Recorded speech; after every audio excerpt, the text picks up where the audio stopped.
Je continue donc la correction de l'exercice numéro 8 avec la deuxième question. En fait, après avoir démontré que f est une application linéaire de r carré par r carré, autrement que f est un endomorphisme, on cherche à déterminer cœur de f et im de f. Ici, donc, je vais commencer par la définition de cœur de f. Voilà. Donc ici, on commence par définir donc, la définition de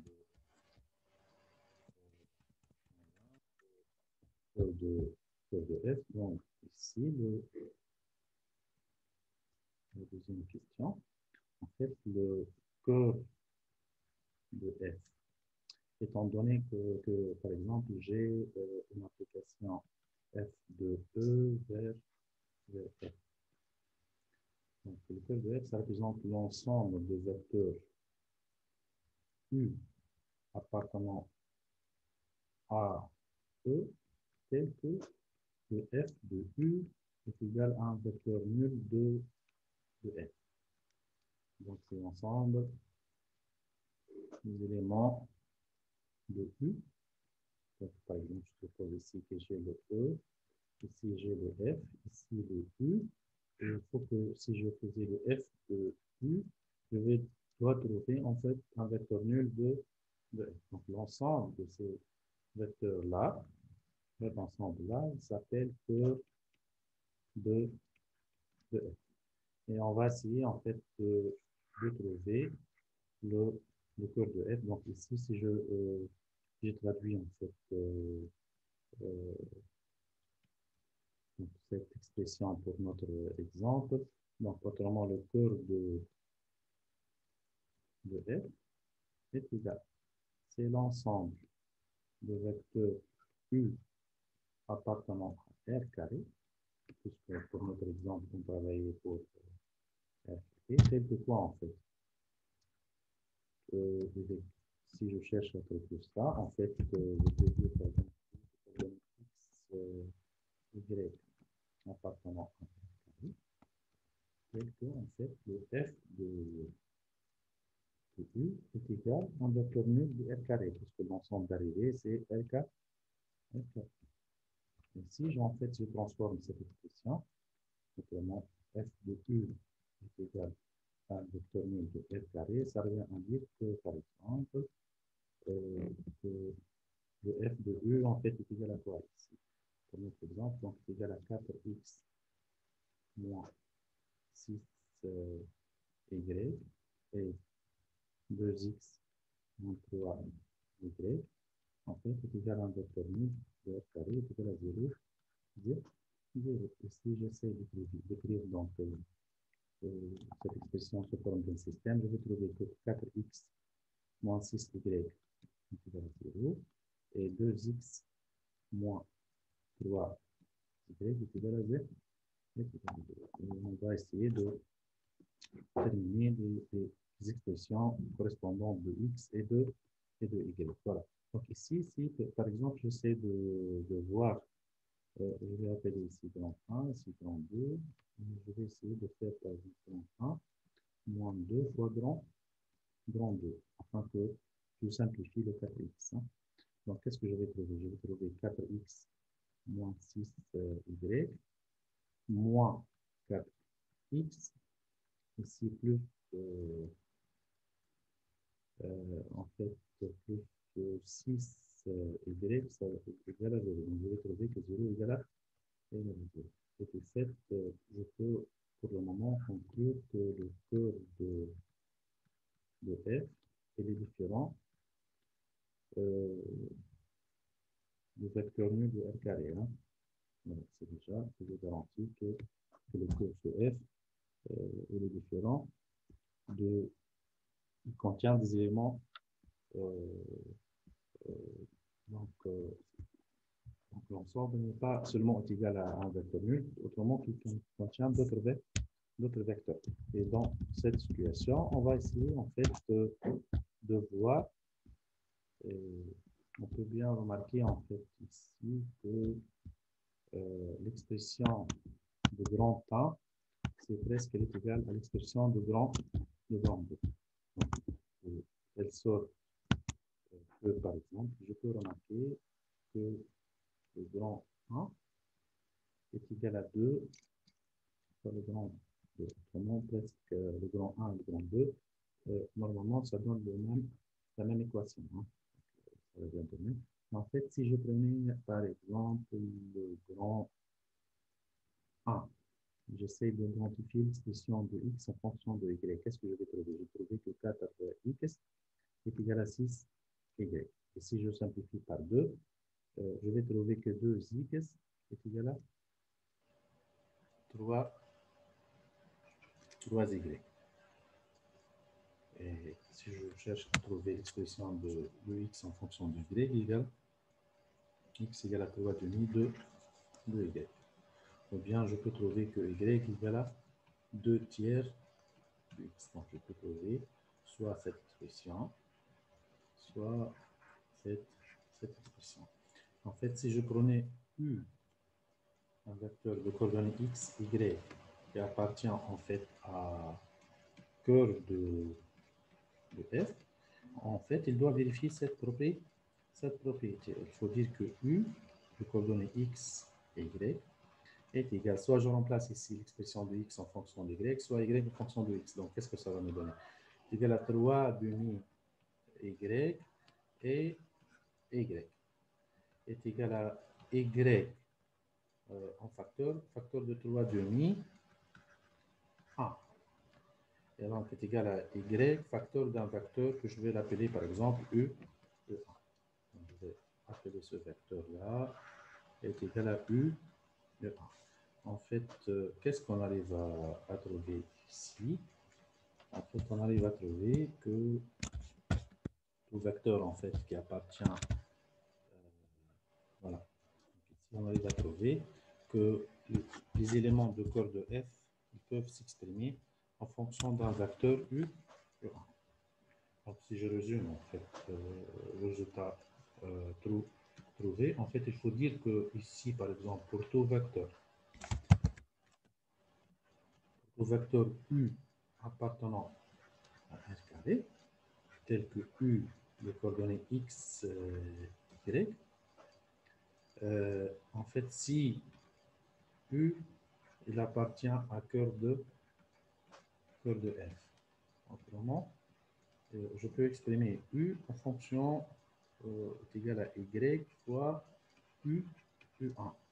Et en fait, je peux dire que le cœur de f, c'est l'ensemble de combinaisons linéaires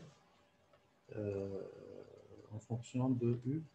Et du fait, le cœur de f est égal au vecteur u1. Voilà. Autrement, donc, le cœur de f est égal, c'est l'ensemble de combinaisons linéaires en fonction de u1. Voilà. Donc, ça revient à dire c'est l'ensemble du vecteur u appartenant à R carré tel que u est égal à y fois u1. Avec en fait u1 est égal à 3 demi 1. Et comme ça, donc on arrive à identifier le cœur de f. Si je cherche en fait ici, déterminer cœur de f, puis im de f. Ici, donc de même, on essaie de donner la définition de im de f. Et de im de f, en fait, je vais supposer, en fait, si je vais définir le im de f, voilà, im de f, si par exemple j'ai une application de E vers F, tel que tout U se transforme en V à travers cette application. En fait, le im de F, c'est l'ensemble de vecteurs V appartenant à F, tel que, pour tout vecteur, il existe un vecteur U appartenant à E, tel que F de U est égal à V. Ici, donc, si j'essaie d'identifier en fait les éléments de l'ensemble des images en fait, qui ont des antécédents, donc ici, si je note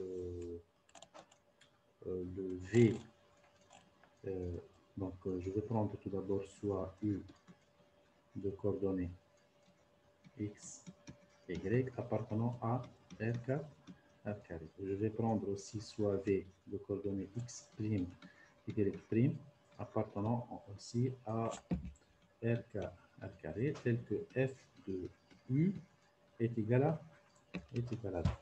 Et si je cherche à traduire donc cette expression, voilà, j'essaie de faire la traduction de cette expression. Et il faut en fait déterminer l'ensemble de vecteurs V appartenant en fait, voilà. Donc ici, ça revient à identifier. Voilà. En fait, si je reviens donc à la définition que je viens de donner, en fait, il faut dire ici que le f de U est égal à V. Et si j'essaie de décrire le f de E, le f de E est égal à en fait 4x moins 6y et 2x moins 3y est égal à en fait x prime et y prime. Voilà. Et si j'écrivais cette expression sous forme d'un système, je vais trouver que le x prime est égal à en fait est égal à 4x moins 6y et le y prime est égal à quoi? En fait est égal à 2x moins 3y.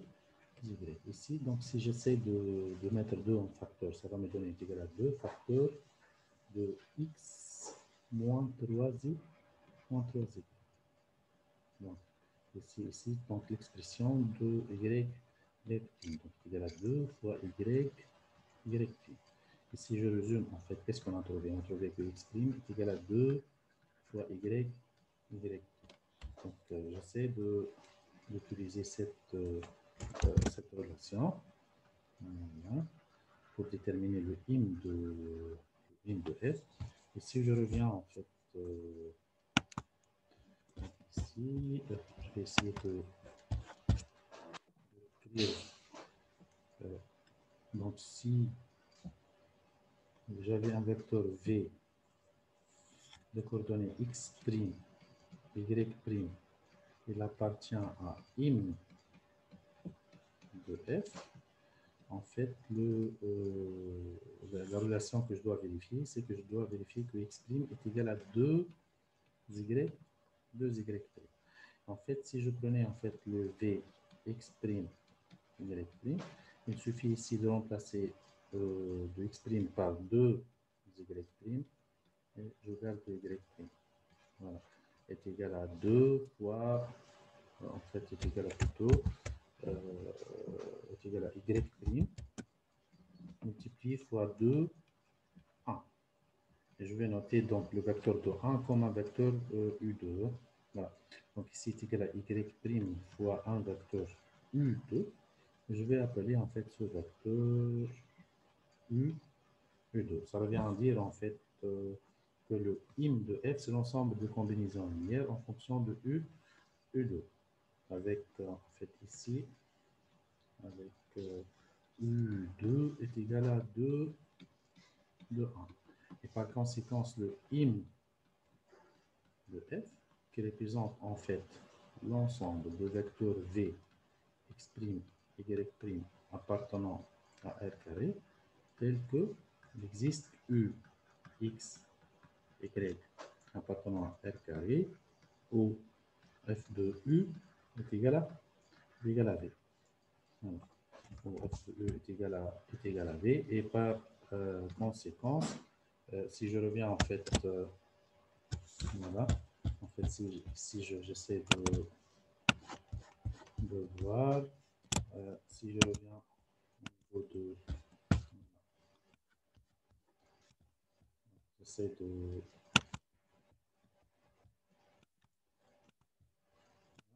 donc ici, autrement, le im de f ne peut être qu'une un ensemble de combinaisons linéaires en fonction de U2. Donc, je peux noter le im de f est égal, c'est le vecteur U2. Voilà. En fait, je peux remarquer ici que la dimension de im de f, en fait, est égale à 1. Et la dimension de curve de f ici est égale à 1. Et en fait, si je faisais la dimension, en fait, je peux remarquer que la dimension de im de f plus la dimension de curve de f en fait est égal à 2, est égal à la dimension de R au 4 de R au 4. Comme ça, donc on arrive à déterminer l'image et le noyau de F. Et on achève l'exercice numéro 8.